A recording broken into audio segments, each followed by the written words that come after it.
Hello princesses! Today I'm going to be talking about my top 10 travel tips. I actually filmed half of this another time, but then my camera, both of the batteries ran out of charge and I couldn't actually finish filming it.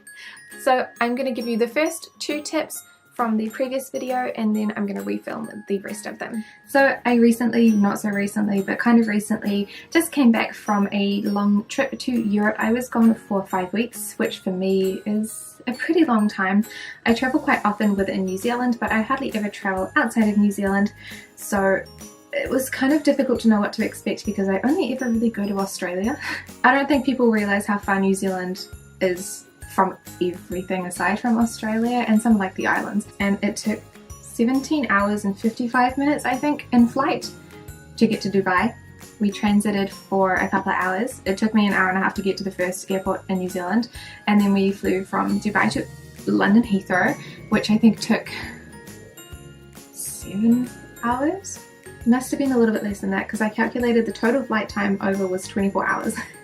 And the total travel time was 33 hours. So my first tip is to get a really good suitcase that is sturdy, has a lock on it, one of the TSA locks. They are fantastic, and has 4 wheels on the bottom. I cannot tell you how much I appreciated having 4 wheels when I was lugging a suitcase a 30-minute walk through the city of Lyon because I refused to take an Uber and couldn't figure out how the buses worked. It's a lot nicer to alternate with pushing the trolley and then dragging the trolley when the cobblestones get a little bit too rough, and then pushing the trolley. And when you're working for 30 minutes in 35-degree weather, sometimes you want to sit on the suitcase. With a 4-wheeled one, I actually could sit like right on top of the suitcase, which was really helpful. But I also enjoyed having the TSA lock on the side because I do travel with a musical instrument. Sometimes I need to put the instrument inside my suitcase and I need to lock it. I don't want to lose keys. So my TSA lock has a little pin, and if the TSA need to get into it, they can get into it without actually having to ruin my suitcase. I absolutely love it. It's a beautiful rose gold colour, which is absolutely gorgeous and so me. And when I'm walking around in my little Les Lisa outfits, everyone is like, oh my god, you match your suitcase and it's adorable. And I live for that. But also, when it comes around on the carousel, pretty much nobody else has a rose gold suitcase. So I'm like, that's mine.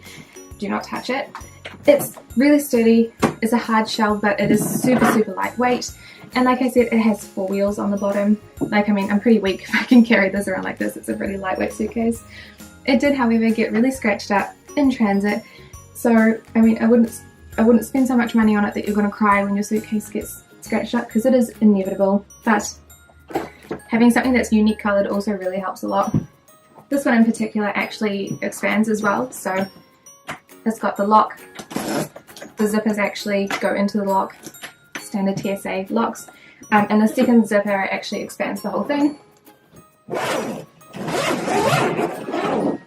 It's pretty decent expansion as well. So it expands that much, which honestly, if you roll up your clothes, is an entire suitcase worth of rolled clothes extra, which is extremely helpful if you're like me and you shop a lot. My second tip is for any princesses who are going to be staying in hostels or hostels. New Zealanders call them hostels, but it's the same word as like if you're being hostile, like unpleasant.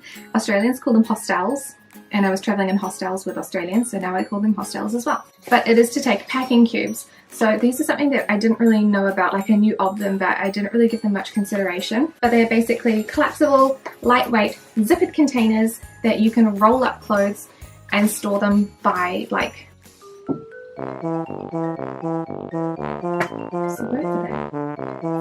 you can store them by category. I've forgotten the word. So like you put all of your shirts in here, you put all of your pants in one, you put all of your underwear in the other. And honestly, it is so helpful because in hostels, like, you don't have room to keep your suitcase open, and you don't want to keep your suitcase open because you don't know who you're staying with half the time. So something that I found really helpful was just having these little packing cubes. They take up no extra room, and honestly, you can squish so much stuff into them. They're so much more space conservative than anything else. So I would have all of my underwear, bras, socks in one of these, and then I'd have all of the t-shirts or like shirts in one, and then I had all of my bottoms in another, and that is all that I took initially. And so it was really easy because when I needed to get dressed in the morning, I knew that I needed to get all 3 of these out, so I could pull them out. I could get all of my underclothes from one, the t-shirt or like the dress, and then this from another, and then put them all back. and it keeps everything really tidy and organized, and it's easy to find because in the morning when it's 5 a.m. everyone else in the hostel is not waking up until 7 and you have to catch your train. You don't want to wake them up by like rustling through your bag.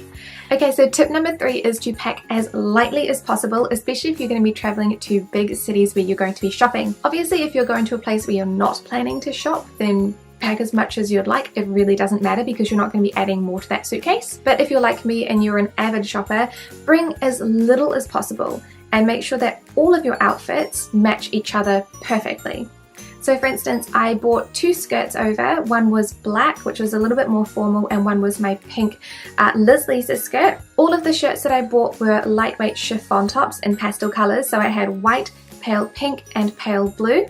I also had the same shirt in black, which was specifically for performance because I went over for a music summer school. So I had a performance outfit which didn't match anything else, which was totally fine because I had to have it. But pretty much everything else in my suitcase was pastel as well. I had a pink denim jacket, I had a pair of light blue jeans, and I found that was totally fine. And then I had room to buy things like shorts because skirts and wind are not the best thing, and I just didn't really have any shorts in my house anyway, so I couldn't have packed them even if I wanted to. But I was able to buy so much more and not worry about it because when I went over I only took a half of a suitcase full and it only weighed 13 kgs. But I also packed I think about like 6 or 7 times before I left, so I tried on every single outfit with every single piece of clothing so that I could make sure that every skirt matched every single shirt, jumper and like jacket that I had, so I could get rid of the things that didn't match entirely.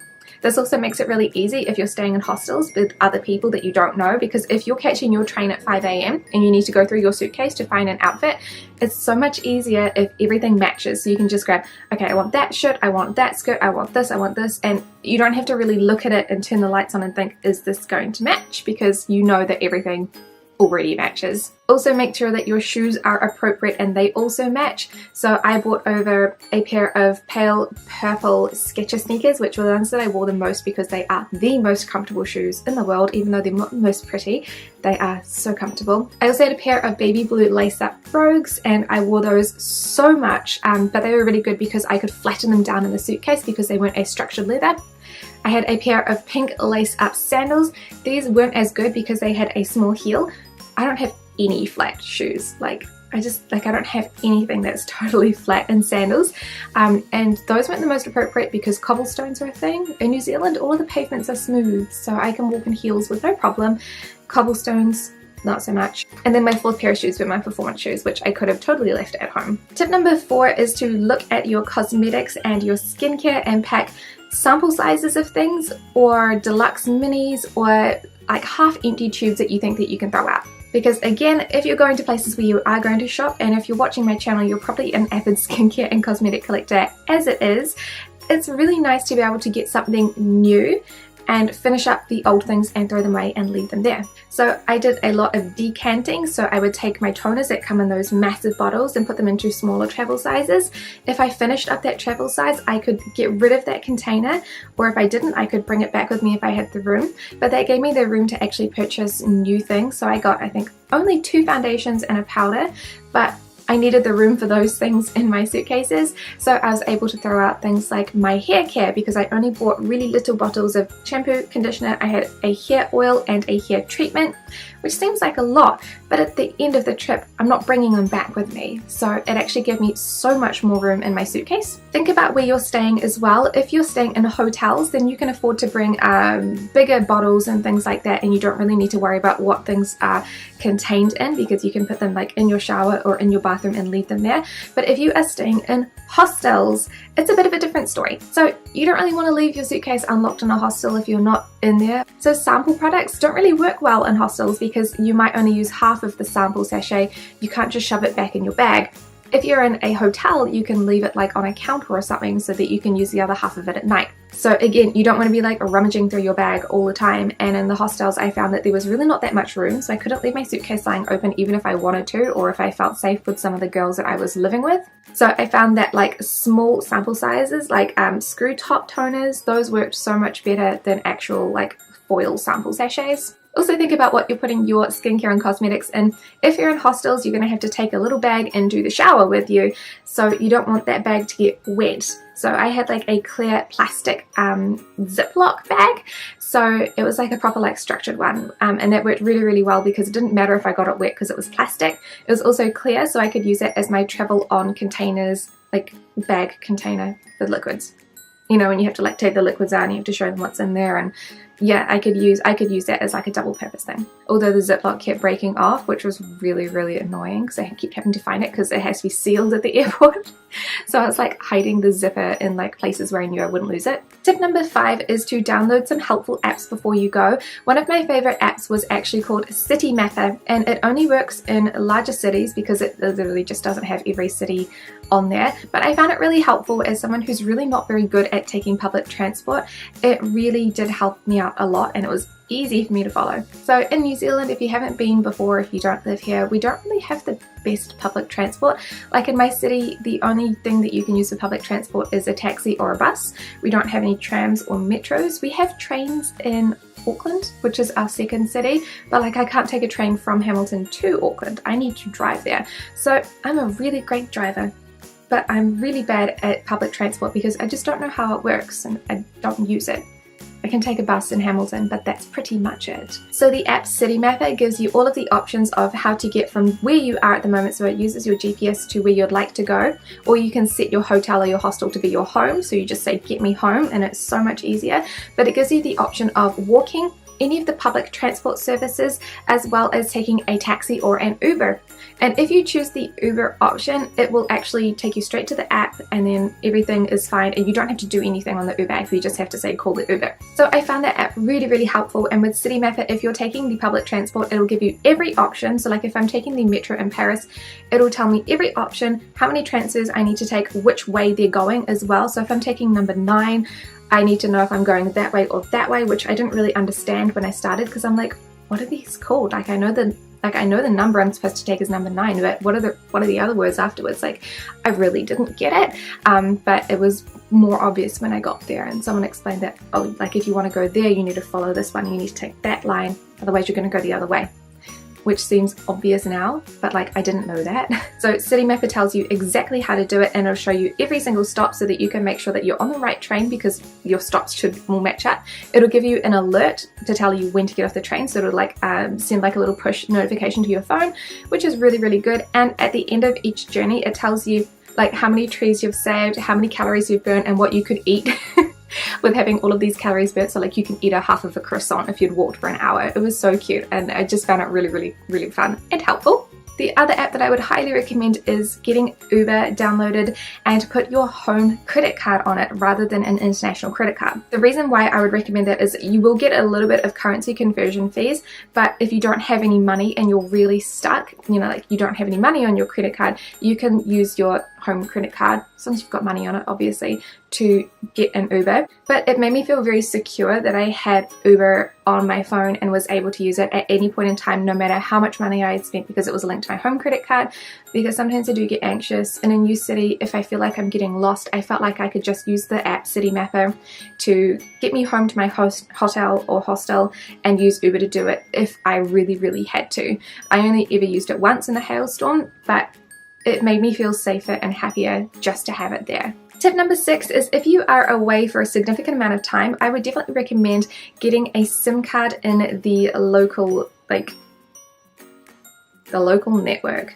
Why did I forget the word for that? So I was away for 5 weeks and I actually chose to use my current network in New Zealand to get roaming data packs. So with Spark you can get 7 days of roaming data for 15 New Zealand dollars, but you get 500 megabytes, which actually is not a bad deal at all, apart from the fact that they don't guarantee that it'll work, which really nobody tells you. But Spark did not work at all in Italy, like almost the entirety of Italy. It worked in Florence, but then when we went to Pisa, we went to Rome, we went to Vatican City, which it wouldn't have worked in anyway because it's not included, and we went to Venice, and it would not work the entire time. I couldn't connect to anything.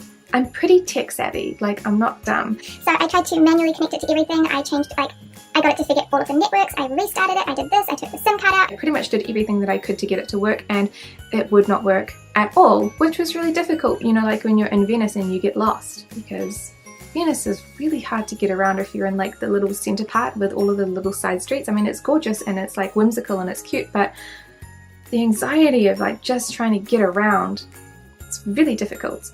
And I didn't have that safety backup of having like a map on my phone. Or you can't get Uber in Venice because there's no cars, but still, like, just a map would have been really good. So a lot of the other people that were on the Top Deck tour with me, so that's when we went to Venice and all of the Italian places, they had bought SIM cards in the UK, and they had, I think, like a month's worth of data, and they had like 10 gigs or something, and it was £30. So it would have worked out cheaper for me to actually purchase a SIM card in the UK and then just use that. So that's next time something that I would definitely recommend doing if you were away for a significant amount of time. If you're only away for a week, I think that's probably a waste of money. Just use your local data, unless apparently if you're going to Italy and you're with Spark, yeah, no, I wouldn't trust it. Tip number 7 is also for if you're away for a long period of time, is to get an international credit card that is loaded with the local currencies. So I was in the UK and Europe. I also went to Switzerland, so I needed Swiss francs, but it didn't have that as an option. So I got a credit card called a cash passport, and you can load and change the currencies on there. So like the default currency, I can set it to be British pounds. While I'm in London, I can use the British pounds without any conversion fees because it's the local currency. And then when I go over to Europe, I could send it to euros. On my phone, there's a little app, it's fantastic. And then I can have no currency fees as well. The only problem with that is that sometimes when you go to an ATM or a retailer, they'll ask you if you want to pay in your local currency, like New Zealand dollars. You need to say no. So they have something called DCC, or dynamic currency conversion, which was not explained to me before I left, but I found out the hard way when I withdrew about 200 euros from an ATM in Venice, and it charged me 22 euros in conversion fees. So using an international credit card for the bigger purchases and things like that, or just having one if you're away for quite some time, is really helpful. I've done quite a few trips without international credit cards, and I would just use cash, and I feel like I need to like hide the cash, like half of it at least, at home. But like if I wanted to buy something like big, you know, like I'd have to go back and get the cash and then bring it in, yeah. So I would highly recommend getting a cash passport if that's something that you can get, or the equivalent if you're in another country. Number 8 is for if you're going to a different part of the world that speaks another language, or if you're going to multiple different language countries, and that is to learn some of the local language. The locals really will thank you for it. I found that I had no troubles when I was traveling because I'm a young lady and people generally aren't that mean to me, which is a blessing. But I also went out of my way to learn some of the local languages in each of the countries, and I was spending most of my time in France, so I spent a lot of time learning French. My French is terrible, but I try, and I can understand more than I can actually speak. So if I ask for directions, I know how to ask for directions for something, and I can understand when they tell me in French what the directions is. I can check into a hotel in French, but I probably couldn't hold a conversation with you. But some of the things that I found especially helpful were just your general politeness. So hello, goodbye, thank you. Those are just like if you're going to like a restaurant, it's nice to be able to say hello and thank you. Some things that I found useful for being a tourist is, do you speak English? Because if you can ask them in their own local language, if they can speak English, they're either going to say yes and change to English, or they're going to say no, and you can go find someone else and not kind of like badger them.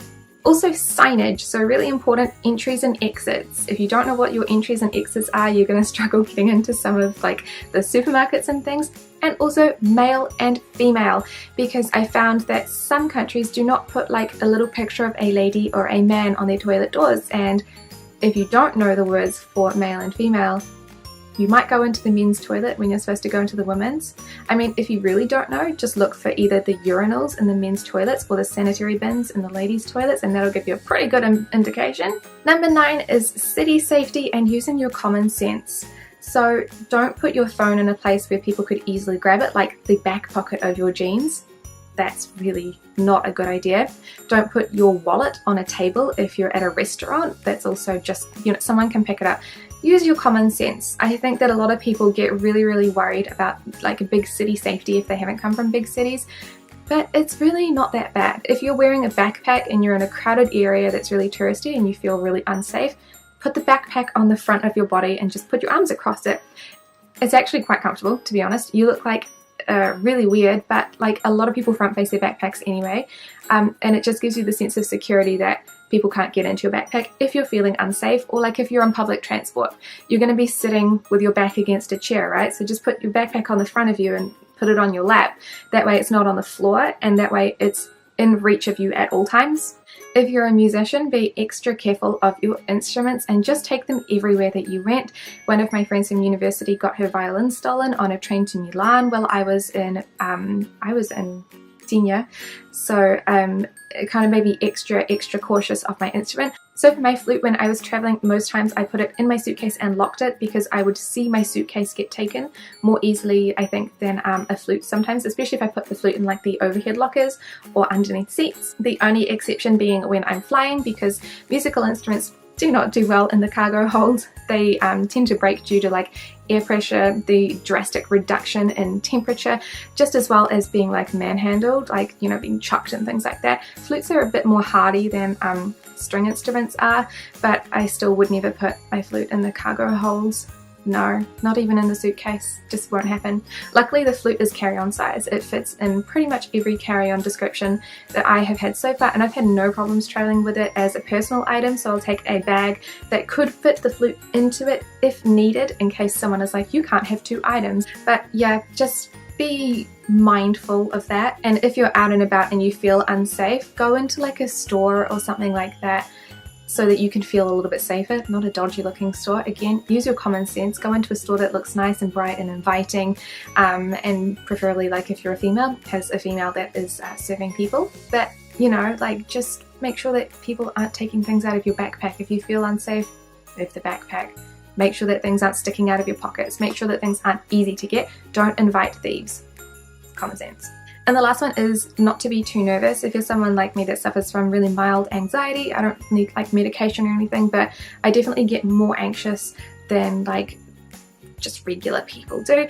It's just to not be too nervous or too anxious about it. And I know like telling people with anxiety, just don't be nervous, is like telling water like not to be wet. It's just not helpful, really. And literally everybody told me this before I left as well, like when you're over there you'll be fine. And it doesn't stop me from worrying to start with, but I mean, if you can not worry to start with, it's a good thing. Enjoy yourself, have fun, and try not to be too nervous.